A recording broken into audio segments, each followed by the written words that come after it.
MIM party, जिसे लोग सियासी जबान में मुसलमानों की पार्टी कहते हैं, ने आज एक बार फिर अपने जमहूरी और सेकुलर होने का सबूत दिया है, जिसके कारकुन हमेशा अवाम के दरमियान ना सिर्फ उनके हलकों में अपनी खिदमत अंजाम देते हैं, बल्कि सड़क पर भी अवाम को मुश्किल वक्त में देखकर अपनी गाड़ी से उतर जाते हैं और उनके मसले को हल करते हैं। ऐसे ही एक वाकये में मजलिस के एमएलसी मिर्जा रहमत बेग ने एक हिंदू शख्स, जिसे ट्रैफिक पुलिस एहलकारों ने रक्षाबंधन के त्यौहार के मौके पर लाइसेंस और दस्तावेजी जांच के लिए रोक रखा और उसकी मोटरसाइकिल जब्त कर ली थी, जबकि यह शख्स रक्षाबंधन का त्यौहार मनाने के लिए अपने घर जा रहा था। यह शख्स पुलिस के सामने हाथ जोड़े रहमो करम की भीख मांगता रहा, पर ट्रैफिक पुलिस पर इसका कोई असर ना हुआ। उतने में सड़क से एमआईएम पार्टी के एमएलसी मिर्जा रहमत बेग का काफिला गुजर रहा था, जिसने काफिले को रोककर ट्रैफिक पुलिस से बातचीत की और रक्षाबंधन त्यौहार के मौके पर छूट देने की गुजारिश करते हुए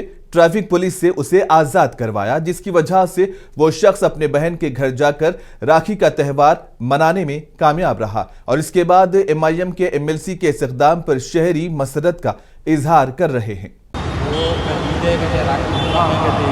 बहन के घर से जाना भी जाना, ठीक है बात हैरान पड़ रहा हूँ आपके आगे से हैरान पड़ रहा, ठीक है मदद करो।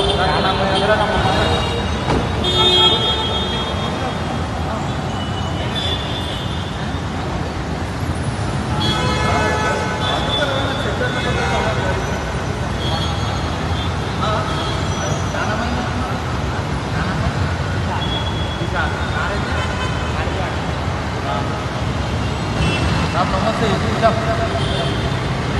वो एक विशाल करके बच्चा है, मतलब